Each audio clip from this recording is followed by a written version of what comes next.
જય શ્રી કૃષ્ણ. મિત્રો, આજે હું વાત કરવાનું છું રાઇટ ડિરેક્શન વિશે. હવે અહીંયા તો ઘણા બધા દિશા એટલે ઘણાને દિશાબેન જેવું લાગ્યું હોય છે, પણ દિશાબેન વિશે નહીં, પણ રાઇટ ડિરેક્શન એટલે કે આપણા જીવનની અને આપણા કરિયરની શું હોય. ઘણા બધા સ્ટુડન્ટ્સ બેઠા હશે, ઘણા બધા અહીંયા બિઝનેસમેન બેઠા હશે, તો ઘણા બધા અલગ અલગ પ્રકારના વ્યક્તિઓ છે. મેન અહીંયા કહેવાનું એ કે સાચી દિશા અને સાચા સમયનું જો આપણને નોલેજ ન હોય ને, તો આપણને ઉગતો સૂરજ પણ આથમતો દેખાય. બરાબર ને? કે ઉગતો સૂરજ પણ આથમતો દેખાય જ્યારે આપણને સાચા સમયનું અને સાચા નોલેજ ન હોય ત્યારે. મેન વસ્તુ કે સફળતા એ માત્ર વાર્તાઓ કે મોટી મોટી શાયરી કે આ બધી વસ્તુ વાંચવાથી નથી મળતી. એના માટે તમારે દ્રઢ સંકલ્પ અને આત્મવિશ્વાસ હોવો જોઈએ, ત્યારે સફળતા મળે છે.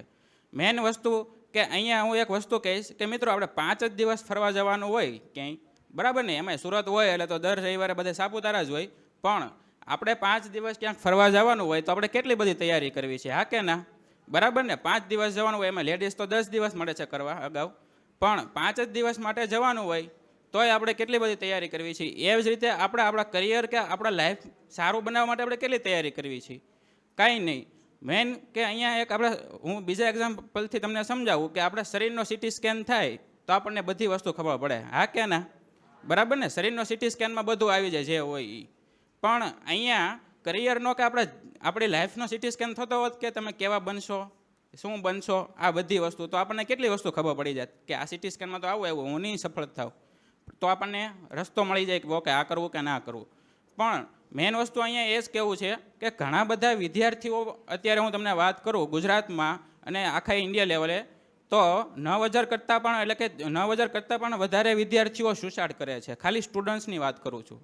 જ્યારે ગુજરાતમાં દર વર્ષે 495થી પણ વધારે વિદ્યાર્થીઓ સુસાઇડ કેસમાં આવે છે. આનું એકમાત્ર કારણ છે ફ્રેન્ડ્સ સર્કલ, સમાજ કે આપણો આજુબાજુનો માહોલ. કેમ કે એને સાચી દિશા મળતી નથી. જે બોર્ડમાં ટોપ કરે છે એ તો બધા સ્ટેટસમાં અને સમાજમાં સારું નામ મેળવવાના જ છે. જે વિદ્યાર્થીને ઓછા ટકા એવા છે અથવા તો જે વિદ્યાર્થી ફેલ થયો છે, એનો મતલબ શું એ જિંદગીમાં બધી જગ્યાએ ફેલ થાય છે? હા કે ના? બધી જગ્યાએ ફેલ થાય કોઈ નહીં.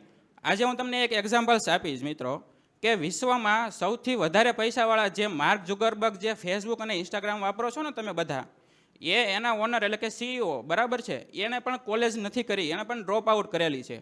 જ્યારે માર્ક ઝુકરબર્ગ એનું નામ છે, એલોન મસ્ક ખાલી કિતાબ વાંચીને આજે સ્પેસએક્સ કંપની સ્થાપી લીધી છે. તો ખાલી ભણતર જરૂરી છે, સાથે મનીષ સરે અને ઘણા બધા લોકોએ વાત કરી કે સ્કિલનો સમય છે અત્યારે, તો ભણતર તો સાથે જરૂરી જ છે, પણ તમારામાં એવી કઈ સ્કિલ છે? મિત્રો, આજે શીખવાનું તો દુનિયામાં બહુ બધું છે, પણ શું શીખવાથી મારું કરિયર અને મારી લાઈફ બનશે એ આજે ઘણાને ખબર નથી. ઘણા બધા કન્ફ્યુઝન હોય કે ક્યાં સારા પૈસા છે, કઈ જગ્યાએ હું જાઉં. તે બધાને બિઝનેસ પ્રોબ્લેમ છે. બિઝનેસમાં એક વખત કોઈ નિષ્ફળ થઈ જાય એટલે એવું વિચારી લે કે હવે આપણાથી નહીં થાય. ઘણી બધી વસ્તુ હોય છે. આજે હું તમને એક નાનું એક્ઝામ્પલ્સ આપીશ. સૌજીભાઈ ધોળકિયાને મોસ્ટ ઓફ તમે બધા ઓળખતા હશો. એણે એક ઇન્ટરવ્યૂમાં ક્વેશ્ચન એવો પૂછેલો એન્કરે કે ભાઈ તમારી સફળતાનું રહસ્ય શું છે? તો એણે એવું કીધું કે 12 વર્ષની ઉંમરે મને મારી માએ એવું કીધું કે તું ખૂબ સારો વ્યક્તિ બનજે, ખૂબ મોટો વ્યક્તિ બનજે અને વધુ પૈસાવાળો વ્યક્તિ બનજે. આ 3 વસ્તુ એની માતાએ 12 વર્ષની ઉંમરમાં કીધેલું. ત્યારે એ 12 થી 12.5 વર્ષના હતા. અને મિત્રો, 12.5 વર્ષની ઉંમરમાં એણે સૌરાષ્ટ્ર છોડીને સુરત આવ્યા. આજે તમે બધાને ઓળખો છો. આજે 12.5 એને ઇન્ટરવ્યૂમાં એવું કીધું હતું કે હું જ્યારે 12 વર્ષનો હતો ત્યારે હું 12.5 રૂપિયા ટિકિટ લઈને હું સુરત આવેલો. આજે ડાયમંડમાં એનું 1250 કરોડનું ટર્ન ઓવર છે, બરાબર? જેમ વાત કરીએ એમ કે સ્કિલનો સમય છે કે ભાઈ તમે આજે એની પાસે ડિગ્રી નથી, પણ એની પાસે ભણેલા પણ કામ કરે છે. આ સ્કિલનો જ કામ છે મિત્રો. બાકી એની અહીંયા તો ભણેલા જ પણ કામ કરે છે. અંતે હું એક જ કહીશ કે ડિરેક્શનમાં આપણે હું વાત કરું તો ઘણા લોકો ભટકી જતા હોય છે. આપણે પેલી કાચબા અને 2 હંસવાળી વાત બધાએ સાંભળેલી હશે કે ભાઈ હિમાલયથી 2 હંસ આવેલા હોય અને કાચબાને અચાનક એવું મન થાય છે કે ભાઈ અમારે પણ હિમાલય જોવા આવવું છે. તો કાચબાને એવું કહી શકે ભાઈ તારે ઓકે આ લાકડી છે, આ લાકડી તારે પકડી રાખવાની છે, આ તારે છોડવાની નથી. તો ઉડતા જતા હોય તો ત્યારે એવું બને છે કે ભાઈ કાચબો નીચે સારા વૃક્ષો અને સારા પર્વતો જોઈને શું થઈ જાય છે કે ભાઈ એમ લાગે છે કે ઓકે આપણું જે માર્ગ છે તે આવી ગયો છે, આપણું ડિરેક્શન આવી ગયું છે. તો એ શું કરે છે? છોડી દે છે અને અંતે તે પડી જાય છે. અહીંયા આપણી સાથે એવું જ થઈ છે રિયલ લાઈફમાં કે આપણે કાંઈ પણ કંઈક સારું કામ કરવા જઈએ, સારી વસ્તુ કંઈક કરવા જઈએ ને એટલે આપણને આપણો સમાજ આવી જાય કે ભાઈ આ તારાથી ન થાય, આ તારા માટે નથી બનેલું, આવું બહુ બધું આવે. કેમ કે આ તો આપણું સમાજ અને આપણા ફ્રેન્ડ સર્કલ આવું આપણો માહોલ આપણને નેગેટિવ કરી દે છે. પણ અહીંયા મેઇન દિશા આપણે એ પકડી રાખવાની છે કે આપણે જે પણ બિઝનેસ કરતા હોય, સ્ટુડન્ટ્સ હોય, કોઈ પણ ઇન્ડસ્ટ્રીમાં હોય, તમે જે કરો છો એમાં પહેલાં પૂરું તમે પ્લાનિંગ કરીને તમે આગળ વધો. તમારું પ્લાનિંગ એકદમ પ્લાનિંગ, પ્રેઝન્ટેશન, આ બધી વસ્તુ તમારું જો ક્લિયર હશે ને તો સફળતા મળવાના 90% ચાન્સીસ વધી જાય છે.